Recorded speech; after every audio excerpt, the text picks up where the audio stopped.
Last time, you learned your brain runs on ancient software, a smoke detector wired for snakes, shadows, and sudden movement, still firing in a world that mostly no longer needs it. But that wiring goes deeper than danger you can see. It reaches into your body and into the people around you. Think about your body, not just your mind. When a fear signal fires, your body doesn't stay calm and evaluate. It floods with cortisol and adrenaline. Your heart rate spikes. Blood moves away from your digestive system and toward your muscles. You are, in that instant, being physically prepared to run from a predator that almost certainly isn't there. Neuroscientist and stress researcher Robert Sapolsky spent years comparing human stress responses to those of zebras on the African savanna. A zebra's stress system turns on hard when a lion appears and turns off completely the moment the lion is gone. Fast on, fast off.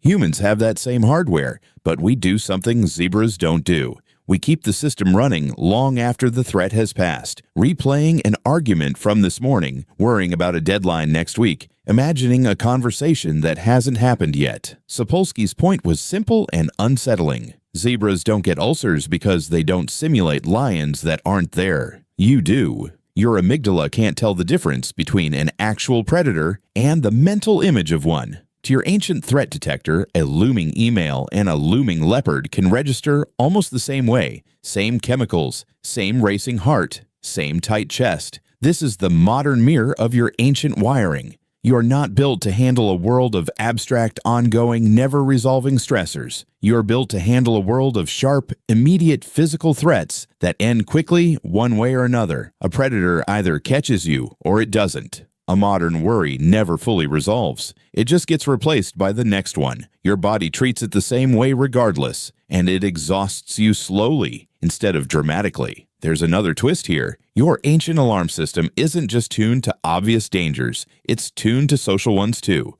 Being watched, being judged, being excluded. For almost all of human history, being cast out of your group wasn't just uncomfortable. It was a death sentence. Alone on the savanna, without the group's shared vigilance, food, and protection, an individual human was remarkably vulnerable. So your brain learned to treat social rejection with the same alarm circuitry it uses for physical danger. That's why public speaking terrifies so many people more than almost anything else, even though no one in that room can physically hurt you. Your amygdala doesn't know the difference between 100 eyes and 100 teeth. It reacts the same way. Racing heart, sweating palms, the urge to flee a stage the same way an ancestor might have fled a clearing. Knowing all this doesn't shut the alarm off. That's important to say plainly. You cannot think your way out of a system this old and this fast, but you can understand it. And understanding changes your relationship to it. The jolt you feel walking into a dark room isn't a flaw in you. It's not weakness, and it's not something broken. It's proof that the system worked exactly as designed for a world that mostly no longer exists.